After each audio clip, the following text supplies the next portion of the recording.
الله أكبر الله أكبر الله أكبر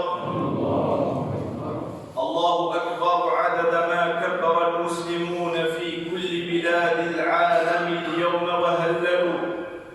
الله أكبر عدد شعر أضاحيهم وما تصدقوا منها وما أهدوا وما أكلوا. الله أكبر عدد حصى رمي الجمار من جميع وفود الحجيج القرن تلو القرن حنفاء لله تعالى ما غيروا إن شاء الله وما بدلوا. ونشهد أن لا إله إلا الله وحده لا شريك له ولو كره الكارهون وولوا. ونشهد أن سيدنا ونبينا محمدا عبده ورسوله. Chers musulmans, en ces jours de fête, en ces jours de générosité, nous devons proclamer la grandeur d'Allah Azza wa Jalla. Nous devons proclamer la grandeur d'Allah Azza wa Jalla comme le font les musulmans à travers le monde. Nous devons proclamer la grandeur d'Allah Azza wa Jalla à un nombre énorme. Pour autant de bêtes qui vont être sacrifiées durant ces jours-ci. Et nous attestons que notre prophète Muhammad sallallahu alayhi wa sallam est le serviteur d'Allah et son messager. Allahu Akbar. Allahu Akbar. Allahu Akbar. أيها المؤمنون هنيئا لنا بعيد الأضحى المبارك الذي عاد إلينا من جديد بذكرياته العظيمة ومعانيه الجسيمة وتاريخه المجيد. إنه العيد الذي يذكرنا بمسؤوليتنا جميعا وهي إنشاء أسرة مؤمنة. Chers fidèles, le Eid est de retour. Les années passent et le Eid revient. C'est l'une des significations comme nous l'avons déjà expliqué dans les cours. Le Eid revient avec toutes ses bénédictions. Et il revient aussi avec toute son histoire d'origine. Avec l'histoire d'Ibrahim et de son épouse et de leur enfant Ismaïl alayhi salam. Cette histoire-là nous rappelle l'une de nos plus grandes responsabilités. L'une de nos plus grandes responsabilités est le fait de bâtir une famille croyante. Et cela n'est pas facile, surtout à notre époque, et ça n'a jamais été facile pour qui que ce soit. Mais aujourd'hui, nous vivons une époque où il est plus difficile, mais cela est faisable. Et nous devons, en tant que croyants, faire le maximum pour y arriver et implorer l'aide d'Allah Azza wa Jalla.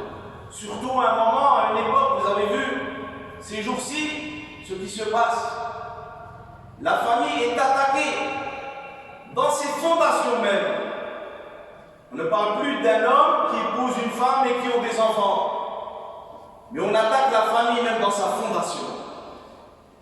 Et à chaque fois que l'humain s'est éloigné de la nature, de ce qu'Allah a créé, de fitra, de la saine nature, l'être humain va le payer très cher. Nous ne faisons aucun mal à Allah, mais les conséquences vont retomber sur nous. C'est l'humain qui va payer. Et l'histoire est pleine de leçons pour celles qui désirent en tirer les leçons.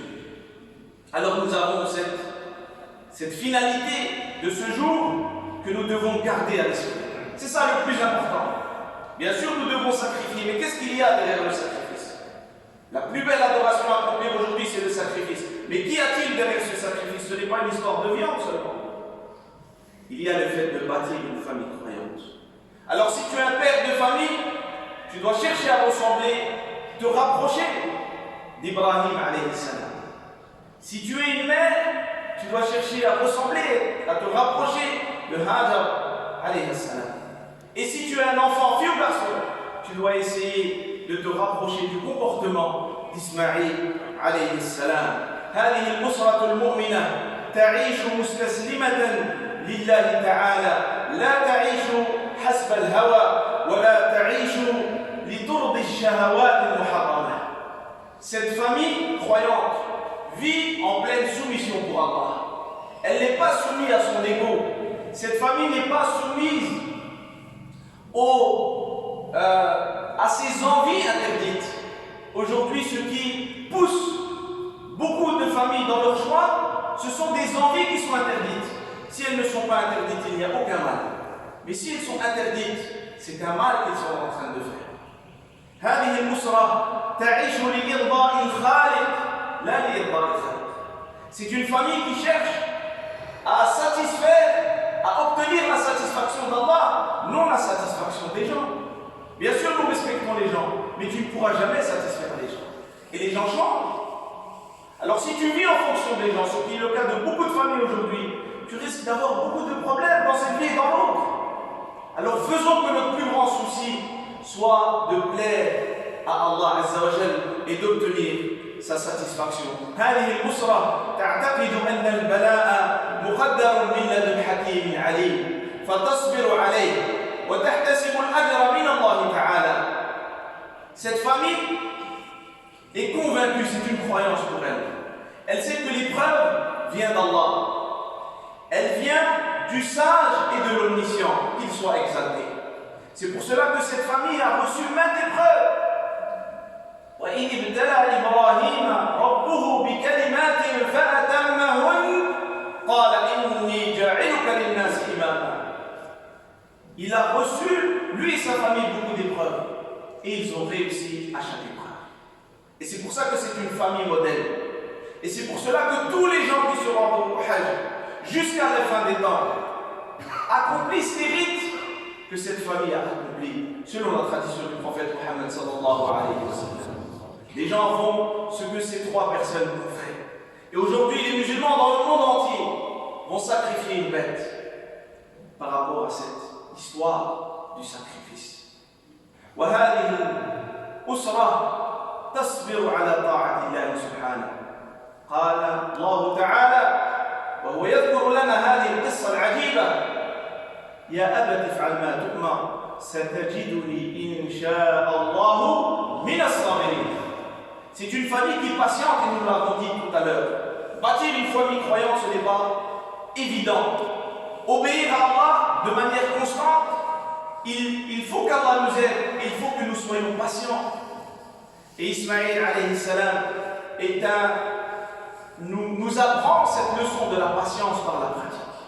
L'ordre n'était pas de se réveiller à 4 heures du matin pour prier Salat al-Subh. L'ordre était pour lui et sa famille d'être égorgés. Mais c'était là qu'une épreuve d'Allah. Et lorsqu'ils se sont soumis, Allah Azza wa Jalla les a récompensés. Et ils sont un exemple pour l'humanité jusqu'à la fin des temps. Et en échange de cela, ils ont eu l'examen. Maintenant, Allah Azza wa Jalla leur a donné sur terre une bête à sacrifier. C'est de là qu'on comprend qu'il n'y a aucune contrainte dans notre religion. Il y a des épreuves. Alors il faut que moi, mon épouse, mes enfants, vous, vos épouses et vos enfants, il faut que nous allons à l'apprentissage, nous allons vers l'apprentissage de cette famille pour en tirer les leçons. ولهذا العاقل يشتغل ليلا ونهارا لتقوية هذه العلاقة داخل الأسرة. وديننا الحنيف جعل دخولك البيت بالسلام بركة لك ولأهلك، وجعل الابتسامة والكلمة الطيبة صدقة. شتو هذا اليوم وغدا وبعد غد الناس غادي الأسر تجتمع ويضحكوا والراجل يقول مرته لا الحاجة هكذا أسيدي أولدي الله يرضى عليك. هذا الكلام الطيب ينبغي أن يبقى دائما في بيوتنا. هذا اللي ذهب شيء هو العيد. Et c'est pour cela que l'islam, notre belle religion, a fait que tout ce qui renforce les liens de famille est une bonne action. Quand tu rentres chez toi, tu dis Assalamu alaikum, c'est une aumône. Ce n'est pas une aumône, pardon, c'est une bénédiction pour toi et ta famille. Quand tu souris à ton épouse ou l'épouse, à son mari ou au sein de la famille, quand tu souris pour ton frère, c'est une aumône. Quand tu dis une bonne parole, c'est une aumône. Alors nous devons fortifier les liens. Mes frères, nous traversons la communauté musulmane, une crise de la famille. Et par la miséricorde d'Allah, l'Eid revient.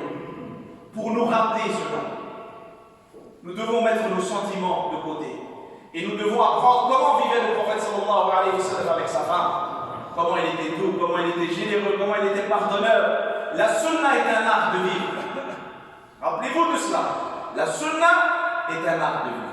Et quiconque l'étudie et la met en pratique aura une vie agréable dans cette vie et dans l'autre. أقول قولي هذا وأستغفر الله لي ولكم ولسائر المسلمين من كل ذنب فاستغفروه إنه هو الغفور الرحيم.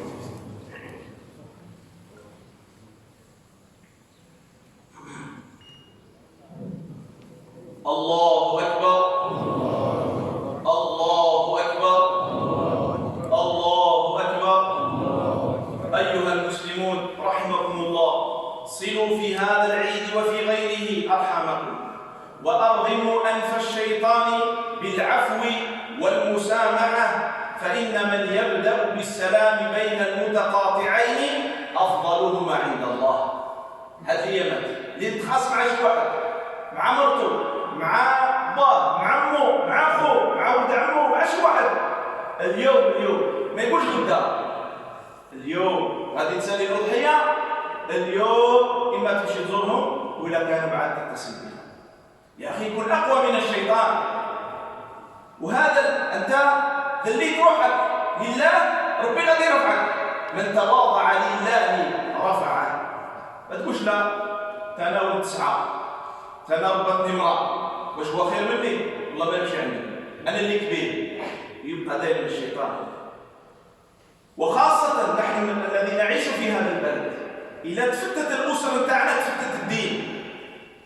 لأن راك يجي عندك بولادي تيحشموا منك، أنت عمهم تيحشموا، تيتعلموا الإسلام من خلال التصرفات ومن خلال هذه الزيارات. فإذا هذا ما يمشي عند هذا، هذا ما يمشي عند هذا، دين تاع الأولاد تاعنا مفتت. يجي واحد النهار ما يكون عندهم حتى دين، حتى الأسماء بداو الأولاد تاع المسلمين يغيروا الأسماء هذه الأيام. Chers frères, en ces jours de fête, visitez vos familles. Demandez le pardon même si vous n'êtes pas fautif. Il faut que l'un d'entre nous fasse le premier pas. Et celui qui fait le premier pas pour retrouver les liens familiaux est le meilleur auprès d'Allah. Alors, sois plus fort que Shaitan. Ne dis pas oui, mais moi aussi je suis un homme. C'est lui qui a fauté. S'il ne me demande pas pardon, Wallah, je ne lui pardonne pas. Mes frères, les liens de famille, les liens familiaux, les liens au sein de nos familles sont l'un des plus grands moyens pour préserver l'islam et la foi dans le cœur de nos enfants. Et si nos liens familiaux sont faibles, l'islam de nos enfants sera très fragile. وراعوا رحمكم الله سنة نبيكم في أضحيتكم بإراحة الذبيحة التي سخرها الله لكم وبتقسيمها جزء يتصدق به وليكن أفضل الأجزاء وجزء تأكله أنت وأهلك وجزء تهديه لمن تحب. Et nous devons également, ce sacrifice, nous devons en donner une partie. Il faut donner la meilleure partie pour les pauvres et les nécessiteux. Il faut donner ce que nous aimons le plus. Il faut le donner pour Allah. Et une partie, nous la mangeons, nous et notre famille. Et une partie, nous l'offrons à nos invités que nous aimons et qui nous aiment. عيد مبارك سعيد، تقبل الله منا ومنكم صالح الأعمال. اللهم يا أول الأولين ويا آخر الآخرين ويا راحم الضعفاء والمساكين، صل على سيدنا محمد في الأولين والآخرين وفي الملأ الأعلى إلى يوم الدين. اللهم ارحمنا وارحم والدينا وارحم من علمنا، وارحم بفضلك جميع المسلمين والمسلمات، المؤمنين والمؤمنات، الأحياء منهم والأموات، إنك سميع قريب مجيب الدعوات. اللهم أعز الإسلام والمسلمين واعل كلمتي الحق والدين، واجعلنا هداة المهديين لا ضالين ولا مضلين. اللهم أرنا الحق حقا وارزقنا اتباعه، وأرنا الباطل باطلا وارزقنا اجتنابه. اللهم إنا نسألك باسمك الحفيظ أن تحفظنا وتحفظ أزواجنا وذريتنا وسائر المسلمين في مشارق الأرض ومغاربها يا أرحم الراحمين يا رب العالمين. سبحان ربك رب العزة عما يصفون وسلام على المرسلين والحمد لله رب العالمين. Pour les félicitations, contentons-nous des félicitations orales. Pour des raisons de santé, on ne se serre pas la main, on ne fait pas la bise. Nous sommes en train de vivre une crise sanitaire Et je remercie la communauté musulmane de Chevigny-Tablé des alentours pour avoir respecté toutes ces règles depuis le début et surtout en ce jour de fête. Barakallahu